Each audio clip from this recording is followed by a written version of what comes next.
You got the touch. You got the power.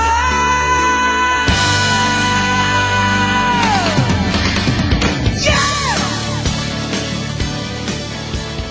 Hey everybody, Unicronobot here, and welcome to the Playroom, the show that is nothing but Transformers news thrown right at your adorable faces.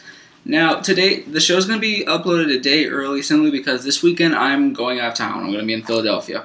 So if there's any big news that happens over the next 24 hours, then I'll probably make an update video when I come back.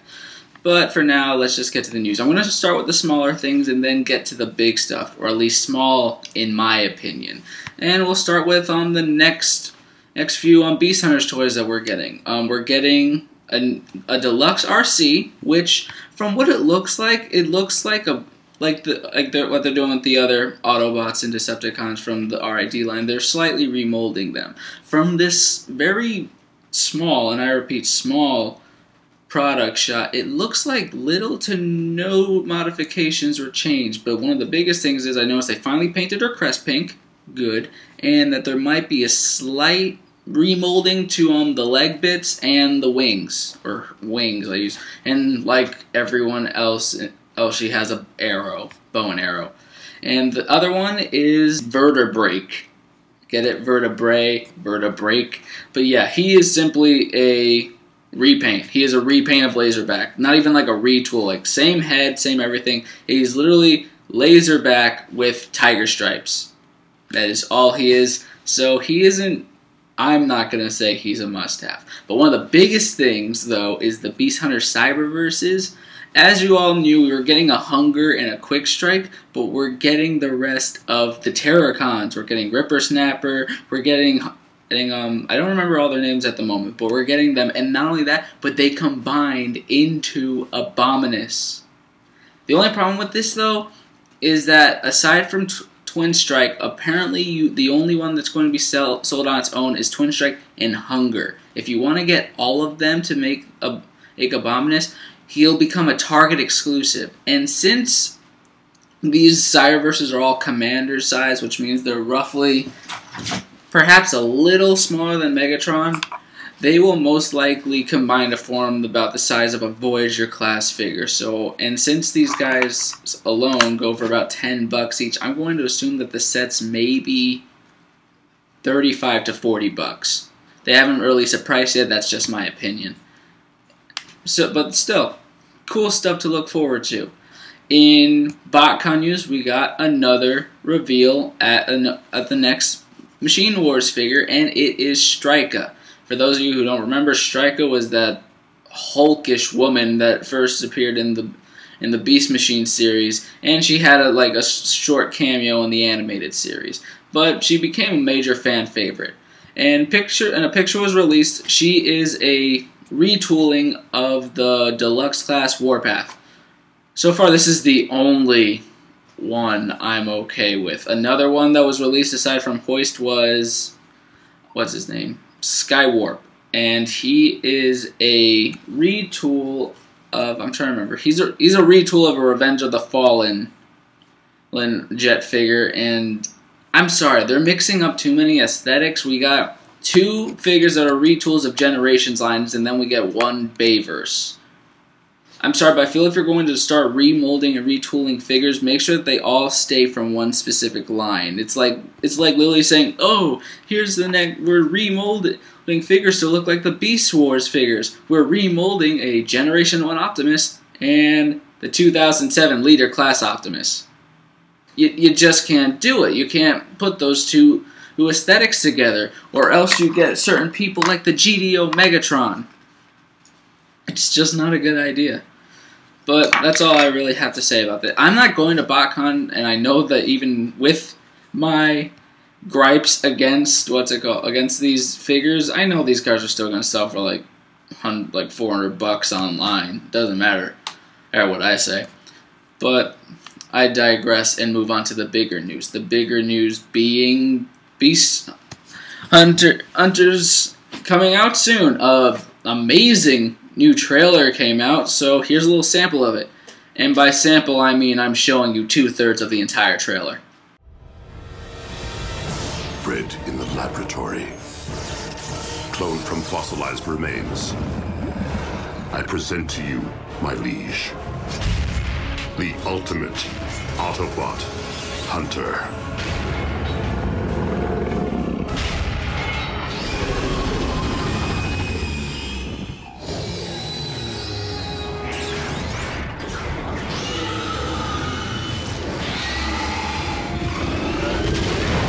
Let the hunt begin. And that was pretty sick. We got finally a real good look at Predaking in dragon form. I gotta say though, they are totally making him seem like the dragon form of a predator from the Predator series. Come on. Long, luscious horns that resemble hair. Mandibles. Come on. Dude's clearly an homage to Predator. But it makes sense. He's the leader of the Predacons. His name is Predaking, so it's still pretty cool. I will say this. I am really eager to see who voices this guy. Because, I'll be honest, when I first heard Predaking's roar, I wasn't expecting it. I was expecting the much more stereotypical, like, remixing of a lion or remixing the Godzilla roar. This roar was actually very interesting, but still badass. So I'm really interested to see who they actually get to voice him. But it's real. Like, the trailer is really cool, but now we get to the serious part of this conversation, and it's finally been revealed that Beast Hunters will be the series finale for Transformers Prime. The voice actor who plays Ratchet, he in September said that Beast Hunters would be the end, but then someone else said that there would be a 4th season. But Hasbro has come to say that this is going to be the end, and there's only going to be 13 episodes, even though we were promised 16. And I know a lot of people are saying, oh, does that mean it's canceled? I don't like using the term canceled when we're already given a notice that this isn't the end, that this is the end. Usually for me, a show that's canceled is that a show is already on TV, it's running through its season, and then like you get halfway through and then they say, oh, it's canceled after this season. That is my definition of a series that has been canceled. A series that hasn't even been released yet, but we're being told by Hasbro that this is the end. That is a series that I refer to as a series finale. Which will mean that we'll most likely have an ending, especially since Hasbro also said to look out for a 75-minute TV movie. If they end the series with a movie, I'm perfectly content with that. My only real fear is that because the writers have no problem killing off Decepticons, they might end it with the death of Megatron. And if they do, I at least hope that they give him some taste, unlike Michael Bay did at the end of Transformers 3. But yeah, and that was not the only thing. They were also saying that they were creating a new series for 2014 in response to the Michael Bay Transformers 4. And this leaves me a little scared. As many people know, I am not a big fan of animated, simply because it was totally just in response to the Transformers movie. The character design for Megatron's Cybertronian mode was obviously taken from his mode in the first Transformers movie. They were obsessed with the Allspark, something that the first 2 movies were really into. So to have a movie that is just being a response to a show that's just being a response to the next movie is worrisome. But because I'm such a fan, I will continue to follow the series no matter what happens. And I know a lot of people have said that Transformers Prime was possibly one of the dumbest things to ever happen to the series. In my opinion, it was one of the best. It brought back my love for Transformers, and it got me back into collecting. And I thought it did an amazing job. There's a lot of people who say, oh, it was a spin in the face of G1, or like it was trying too much to be the Michael Bay universe. But you know what? I'm perfectly content with it, and I think it was possibly one of the greatest series to ever come out for the Transformers in a long time. So I'm looking forward to seeing how this season plays out, and I'm definitely looking forward to see how the series ends in total. I want to see how everything comes into full circle. I don't really give two craps about what happened to the humans, but I really want to see what happens to the with the Autobots. Do they win the war? Does Megatron die? Do Optimus and Megatron die? Do they restore Cybertron? There's so many questions that are being left unanswered. And, oh, here's a question. Will there be Dinobots? I mean, they literally pulled into that trailer Shockwave saying that the Predacons are made from fossilized material. Meaning, these guys are clones of Cybertronian dinosaurs. So, let me see Grimlock on my TV. Let me see Grimlock on my TV.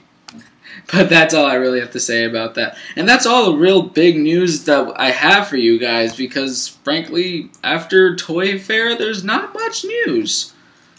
We got most of the stuff we needed from Toy Fair, and this is just, like, formalities and stuff. But still, I'm glad you guys stuck by and watched. Stick with our channel. We try to put reviews every 2 weeks up, and I know I say that. Like I said, it's been hard, especially with prices rising up again. Lexitron actually just got a Predaking. She plans to review him soon. She actually convinced me into getting him. I was going to wait for the leader class. I'm going to try to film a nostalgia review when I get back. If you're wondering who it is, I'm not telling you. But yeah, this is Unicronobot signing off.